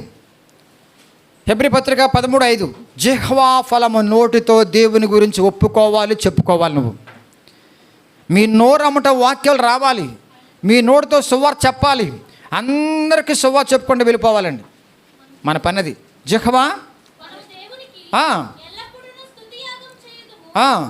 అనగా ఒప్పుకొనిచ్చు అంటే ఏంటి? సువార్త 10 మందిలో చెప్పాలి, ధైర్యంగా చెప్పాలి. బైబిల్ పట్టిన ఆఫీస్కి వెళ్ళిపోవాలి, బైబిల్ పట్టిన పనికి వెళ్ళిపోవాలి. ఎందుకంటే ఖాళీగా ఉన్న సమయంలో ఒక 5 నిమిషాలు కనీసం వాక్యం చదువుతామంటే 10 మంది కనపడద్దండి. ఓహో ఈమె క్రైస్తవ బిడ్డ ప్రార్థన చేసుకుంటుంది, మా కోసం ప్రార్థన చేయమంటారు వాళ్ళు. సిగ్గుపడతాం ఎందుకండి? ఫిలిప్పీయులకు రాసిన పత్రిక 4:18 సేవకులకు అవసరాలను ఇచ్చే కానుకలు ఉంటాయి. మీరు పంపిన వస్తువులు. పౌలు గారు కొన్ని అవసరాలు ఉన్నాయి అక్కడ. మీరు పంపిన వస్తువులు సమర్పణ కలిగి ఉండాలండి. నిజంగా చెప్పాలంటే సేవకులు మీ కానుకల మీద ఆధారపడాలి. మీ కానుకలతోనే ఉండాలి. మీ కానుకలు ఇస్తేనే వాళ్ళు పోషించబడతారు. చాలామంది పేద సేవకులు వస్తూ ఉండి నాకు చెప్తూ ఉంటానన్నమాట. నేను ఏ సంఘానికి వెళ్ళి ప్రసంగం చేస్తాను, చివరికి ఆ ప్రసంగం చేయకుండా రాను. ఎందుకంటే ఎంతో మనం తెచ్చుకుంటాం, ఎంతో సంపాదించుకుంటాం, ఎన్నెన్నో కొనుక్కుంటామండి. కానీ సేవకుల కుటుంబం మరీ భయంకరంగా ఉండకూడదు. ఆహారం కూడా లేని వాళ్ళు చాలామంది అంత తెలుసు. సంఘం నిద్రపోతుందా? వాళ్ళు ప్రార్థన చేయమంటారు, ఉపవాసం అంటారు పాస్టర్ గారిని. అర్ధరాత్రి జ్వరం వస్తే రావాలి. మేము మీకోసం ఆలోచించి పాస్టర్ అక్కడ ఎవరు ఆలోచించరండి. సంఘము గురించి ఆలోచించే వాళ్ళు సేవకుడు అక్కడే, మరొకరు మీరు గురించి ఆలోచించరండి. వాళ్ళ స్వార్థాల కోసం ఆలోచిస్తారు, అది వేరే విషయం. కానీ నిస్వార్థంగా మీరు బాగుండాలని, మీకు క్షేమంగా ఉండాలని, ఆర్థికంగా ఆత్మీయంగా ఉండాలని ఆలోచించేవాళ్ళు, ప్రేమించేవాళ్ళు ఎవరంటే సేవకులు ఒక్కలే. అదే నిజమైన సేవకుని లక్షణం. పౌలు గారు ఎక్కడి నుంచో కొన్ని వస్తువులు పంపారంట సంఘస్థులు. ఆయన ఏం తింటున్నాడు ఏంటో, ఎలా ఉన్నాడు ఏంటో. దేవుని నామమునకు స్తోత్రం. హెబ్రీ పత్రిక 13 మరోసారి. ఉపకారము, ధర్మము, పేదల కొరకు మళ్ళీ కొంతమంది సమర్పణ రావాలి. మీకున్న దాంట్లో పేదవాళ్ళ కోసం సంఘములు పేదవాళ్ళుగా ఉండి సఫర్ అవుతూ ఉంటే సంఘం అంతా ముందుకు రావాలి. దేవుని దయ వల్ల మన సంఘం అలాంటిది. అనౌన్స్ చేసిన వెంటనే మీరు స్పందిస్తారని నాకు చాలా సంతోషం. మన సంఘాన్ని బట్టి నిజంగా అలా ఎన్నో చేసాం, మనం ఎన్నో చేసాం. అలాగా ఎవరికైనా బాగోపోతే వెంటనే మీరు ముందుకు వస్తున్నారు. అదే మీ లక్షణం, మంచి లక్షణం అది. చదువు మాట చదవమ్మా. జ్ఞాపకం చేసుకుని ఎందుకన్నాడు ఆయన? వాళ్ళు ఎలా ఉన్నారు ఏంటో అప్పుడు చూడండి. మీరు చూడండి, ఆదివారం వందలు చెప్పి పారిపోతారంతే, మళ్ళీ మధ్యలో కనపడరండి. అసలు ఏముండవు. ఒకసారి మాకు బాధలు ఉంటాయి కదండి, బాధలు ఏముంటాయి. మీరు ఏమన్నా ఉండవా? మరి ఎవరిని చెప్పాలి మేము? నా పిల్లలకి చెప్పాలిగా. వస్తారు మీరు ఏమన్నా, వస్తారేమన్నా? రారుగా. ఆదివారం బాయ్ బాయ్ టాటా అంటారు, అంతే. అప్పుడు రిలేషన్ మెయింటైన్ చేయాలండి. ఆత్మీయులతో, సంఘస్థులతో కలిసి ఉండాలి, సేవకులతో కలిసి ఉండాలి, సంఘముగా సమకూడాలండి. అదే మన ధైర్యం అండి. మరి ఎవరిని బట్టి, దేని బట్టి మనం బతకట్లేదండి? సంఘాన్ని బట్టేనండి, దేవుని బట్టేనండి, వాక్యాన్ని బట్టేనండి. దేవుని నామమునకు స్తోత్రం. ఈ అవతారం మీకు ఉందా? అలా ఉంటే ఒక వారం మానేస్తారు మీరు. నిజంగా చెప్పండి. ఏమంటే మనం కలిసి ఎప్పుడెప్పుడు కలుగుతున్నాం? నేను ముగించేస్తాను, అయిపోయింది ప్రసంగం. ఎప్పుడు కలుస్తామండి? శనివారం ఒక 2 గంటలు. మధ్యలో 2 రోజులు వచ్చిన గ్యాపు. మాట్లాడండి, అందరూ మాట్లాడండి. ఎంతమంది వచ్చారు నిన్న శనివారం? రాని వాళ్ళు ఎవరు రారే కళ్ళు, అంతే. మా పనులు ఉన్నాయి కదండి, ఎలా గురిద్ది? ప్రత్యేకమైన కూటమి పెట్టాం, మన ప్రార్థన పెట్టాం. ఎప్పుడు? సువార్తలు చెప్పాలనేసి. ఎంతమంది వచ్చారు? మళ్ళీ వాళ్ళు రావాలి, మళ్ళీ కరెంట్ అవ్వకూడదు, కొత్త వాళ్ళు రాకూడదుగా, క్లాస్ ముందుకెళ్ళిపోతుందిగా. మన ప్రభు వల్ల మంచి విందు ఏర్పడేసుకున్నాం కదా. ఎంతమంది వచ్చారు, ఎంతమంది మానేశారు? నా ఆత్మీయ కుటుంబము, మేము పరలోకములు యుగయుగములు ఉండేవాళ్ళము, యేసు రక్తములో కడగబడిన అనుబంధము, అద్భుత బంధం ఇది అనుకున్న వాళ్ళు కనీసం వారానికి ఒకసారన్నా కలవకుండా ఎలా ఉండగలుగుతున్నారండి మీరు? అర్థంగా నాకు. పోనీ ఏమైనా మధ్యలో వెళ్ళి అలా పలరెత్తారు అందరినీ, అంతే. ఎక్కడ ఉంది? అరే ఈరోజు వచ్చి నేను బేగంకి వందనాలు చెప్పలేదే, నా కోసం ప్రార్థించుండదే, దేవికి వందనాలు చెప్పలేదే, లక్ష్మికి వందనాలు చెప్పలేదే, పిల్లలు చక్కగా అందరూ నా కోసం ప్రార్థన చేసి ఉంటారే, అందరిని కలుసుకోవాలన్న ఆలోచన ఉంటే నువ్వు మానతావా? ఎంత ఘోరం అండి. ఇంట్లో ఒక పూట కూడా ఇంట్లో లేకపోతే కనుక మారుతున్నావు, ఎక్కడ పోయావు అంటావు. నువ్వే అంటావుగా, మా ఆడపిల్లలు పుట్టింటికి వెళ్ళి ఇంట్లో ఉంటావు అంటావుగా, అంటాడు ఆయన. వారం అంతా కూడా అటు తిరిగి వస్తావా, ఎక్కడ పోయావు చెప్పండి ఒకసారి. లాస్ట్లో అడుగుతా, చెప్పండి, అందరు నిలబెడతా అందరినీ. ఎంతో ప్రేమతో కష్టపడి బిడ్డలు నిస్వార్థపూరితంగా ఆహారం వండుకొని రాత్రి అంతా కూడా ప్రార్థన చేస్తున్నామే. రాని వాళ్ళు ఏ జబ్బులో ఉన్నారని ఆలోచన మాకు. నా ఫోన్లు రావుగా మాకు. వాళ్ళు ఏ హాస్పిటల్లో ఉన్నారు, ఏ జబ్బుతో మరి ఉంటున్నా మానేదాళ్ళు మానరుగా సామాన్యంగా. మాకు ఆందోళన కదా, క్లారిటీ లేదు మాకు. ఎడిపోయారు అర్థం కాదు. ఆత్మ సంబంధమైన ఐక్యత పోగొట్టుకోబాకండి. మీతో ఉండేవాళ్ళు సంఘమే. ఎస్, మీతో ఉన్న సంఘమే. దూరంగా ఉన్న వాళ్ళు కూడా బిడ్డల సంఘమే ఆధారం అండి. సంఘం ప్రార్థన చేయకపోతే వాళ్ళకి ఆధారం ఏంటండి? నేను పంపుతున్నా, మెసేజ్ పంపుతున్నా, మీరు పంపండి అందరికీ. మన సంఘంలో బాప్తీసం పొందుకున్న వాళ్ళు దూరంగా ఉన్నారు, పంపండి. వాళ్ళు వాక్యం విని వాళ్ళు సంతోషపడతారు. వాళ్ళు మీ ప్రార్థన విని దేవుడు ఘనత వస్తుంది దానికి. ఏం జరుగుతుంది బిడ్డలారా? ముగించేస్తున్నా, అర్థం చేసుకోండి. చిన్న విషయంలో తప్పుపోతున్నామండి. పడుకుంటావు ఇంట్లో నుంచి. నేను అప్పుడప్పుడు అనిపిస్తుంది నాకు, మీరు నడిపించండి రా శనివారం రౌండ్ వేద్దాం అనిపిస్తుంది. ఒకసారి మానేసిన గృహాలకు వెళ్దాం అనిపిస్తుంది. ఎందుకంటే వీళ్ళు మొత్తుగా పడుకుంటా తినేసి జబ్బొచ్చు కదండి, మాయరోగాలు, బద్ధకం, మాయరోగాలు అండి. వర్షం వచ్చిందిగా మా అనేతో పోలా. వర్షం వచ్చి మొక్క మూసేదండి. ఏమొచ్చింది వర్షం చెప్పండి? మొన్న చక్కగా ఆరాధన చేసుకున్నాము, ప్రేమతో పలకరించుకున్నాము, విందులో పాలు పొందాము, ప్రభువుల్లో పాలు పొందాము. ఎంత అద్భుతమైన పండుగ అండి ఆ పండుగ. మీరు మనసులు మారి మరి నూతన మగుట వలన రూపాంతరం పొందండి బిడ్డలారా. బేసిక్స్లో కూడా డౌన్ అయిపోతున్నావు. చిన్న చిన్న బేసిక్ పాయింట్లోనే డౌన్ అయిపోయావు నువ్వు. చిన్న బేసిక్ పాయింట్లు అండి. ఎలా మారి, ఎక్కడ మారే నువ్వు మారు మనసు పొందావా? ఆత్మని పలకరించవా? పని పొర్రపాటున పేషెంట్గా ఉండి హాస్పిటల్ నుంచి వచ్చామనుకోండి సోమవారం కల్లా ఫోన్లు అని చేయాలి. మాకు వచ్చిందా, ఫోన్ ఏమొచ్చిందా? ఓ ఫోను లేదు, ఒక కబురు లేదు, నువ్వు కనపడవు. ఏమనుకోవాలి నిన్ను? ఈ వాక్యం ఎవరి కోసం అండి? దేవుడు ఎంత ప్రిపేర్ చేస్తే ఈ వాక్యం వచ్చింది బయటికి. ఎప్పటి నుంచో ప్రార్థన చేసుకుని బైబిల్ వేసి కూర్చుంటే కానీ ప్రభు ఇచ్చిన వాక్యము నా బిడ్డలో పంచిపెడ్డా అన్నాడు. అంతే. నువ్వు తినవగా, అడ్డవంగడి తింటా వెళ్ళావు బయటికి. శిఖరాలు కావాలి, ఏం కావాలి మీరు చెప్పండి ఒకసారి. ఆత్మ కలిగించి ఐక్యతను పోగొట్టుకుని ప్రార్థించే బిడ్డలను పోగొట్టుకుని ఒక వారం ఉండగలమండి? అసలు మనం ఉండగలమా? నీ భక్తి ఎక్కడ ఉందో చెప్పండి ఒకసారి. నాకు అది కావాలి, ఇది కావాలి, అది పోద్దాం, ఇది పోద్దాం, నువ్వే పోతావు, జాగ్రత్త, అనుభవించలేవు. బిడ్డలారా, ఇది నేనంటున్న మాట కదండి. నువ్వు ఉన్న వాటిని అనుభవించకుండా వెళ్ళిపోతావు, జాగ్రత్త. ఎందుకంటే దేవుని యొక్క వాక్యం పవర్ఫుల్. అంత అవసరం మీకు. అరే మరొకసారి కలుసుకుంటే బాగుండే, మరొకసారి కూటమి పెడితే బాగుండే, మరొకసారి ప్రార్థన పెడితే బాగుండే అనుకునే వాళ్ళు కూడా ఉన్నారు చాలామంది ఇంట్లో. మరొకసారి పెట్టుకుంటే బాగుండిగా, ఒక ఆదం తుఫాన్ అయితే బాగుండి ఇంట్లో పడుకోవచ్చుగా మొక్కలు వండుకుని. నో, నువ్వు చాలా రాంగులో ఉన్నావు. వాళ్ళకి నీకు తేడా లేదు. ఎవరాళ్ళు? ఆహారోని పిల్లలకి నీకు తేడా లేదు, ఏలి పిల్లలకి నీకు తేడా లేదు. ఎంతమంది ఉన్నారో రాంగ్ రూట్లో ఉన్నవాళ్ళు, అంత రాంగ్ జరిగిపోతుంది. నేను ముగించేస్తున్నా. ఖచ్చితంగా ఈ ధర్మాలు మనం పాటిద్దాం బిడ్డలారా. కనీసం మినిమం మన సంఘంతో కలిసి ప్రయాణం చేయకుండా, సంఘంలో వాక్యం వినకుండా, సంఘంలో దేవుని గణపరచకుండా సమూహంతా మన సంతోషంగా ఉండగలం ఆ వారం అంతా. నేను ఉండలేను, మరి నేను ఉండలేను. ఇప్పుడు కాదు, సేవకున్న అవక మంది కూడా ఉండలేకపోయేవాడిని. అయ్యగారు ఎక్కడైనా కూటమి పెడితే కనుక ముందు వెళ్ళిపోయి మొత్తం సాపలేసేవాడు నేను. నా పండగ మధ్యలో బుధవారం కానీ గురువారం కానీ కూటమి వస్తే బాగుండి అనేసి వాక్యం ఆశ, నాకు తపన. తపనే నేను బైబిల్ ట్రైనింగ్ అవ్వడానికి అవకాశం వచ్చింది. లేకపోతే బైబిల్ ట్రైనింగ్ ఎందుకు అవుతాను? అప్పుడు పాస్టర్ని కాదు నేను. పాస్టర్ కోసం నేను బైబిల్ ట్రైనింగ్ అవ్వాలా? నేను వాక్య జ్ఞానం కోసము, నా బిడ్డలను పెంచుకోవడం కోసము, నా కుటుంబం కోసం బైబిల్ ట్రైనింగ్ అయ్యా. అది గ్రహించుకోవాలి చాలామంది. అందుకే పిల్లలందరికీ అందిస్తున్నాం మేము, మా బిడ్డలు మీ అందరం కూడా. దేవుని నామమున స్తోత్రం. కాబట్టి ఖచ్చితంగా దేవుని మందిరంలో కొన్ని నియమాలు ఉన్నాయి. నీవే మందిరంగా ఉండి ఆయన యొక్క శాసనం లోబడిపోయి సజీవయాగంగా సమర్పించుకోండి. ఆయనది బాడీ, కన్ను ఆయనదే. ఆయన సమర్పించేసుకున్నా ఏదోను తోటలో ఆదాము ద్వారా పతనమైపోయి మా కుటుంబాలు, మా జీవితాలను కూడా ఇప్పుడు పడబడే ఆదామని యేసు ప్రభు ద్వారా మళ్ళీ కన్స్ట్రక్ట్ చేయబడ్డాము. ఈ ఆలయాన్ని ఆయన కట్టుకుంటున్నాడు, ఆయన నిర్మించుకుంటున్నాడు, ఆయన రూపాంతరం మార్చుకుంటున్నాడు. కాబట్టి కన్ను అయింది, వ్యర్థమైన వాటి వేసి కన్ను వెళ్ళకూడదు. చెయ్యి ఆయనది, ఆయన పని కోసం, నా జీవనం కోసం ఉపయోగించాలి.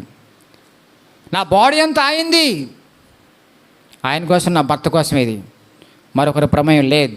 Don't touch. అంత ప్యూరిటీగా ఉండగలిగితేనండి సూపర్ పవర్. పని కొరకు ఈ బాడీ, దేవుని పని, సువార్త పని కోసం. చివరికి అక్కడ ఉంది నిజమైన బహుమానం. నీ ఆత్మయే జీవింపచేయనది. శరీరం వెళ్ళిపోద్ది. ఈ శరీరం ఉన్నప్పుడే, ఆరోగ్యం ఉన్నప్పుడే, బుద్ధి ఉన్నప్పుడే, జ్ఞానం ఉన్నప్పుడే, ఆత్మీయత ఉన్నప్పుడే, సాక్ష్యం ఉన్నప్పుడే పంచండి, ప్రపంచానికి అందించండి. మరొకరు లేరు నువ్వు తప్ప.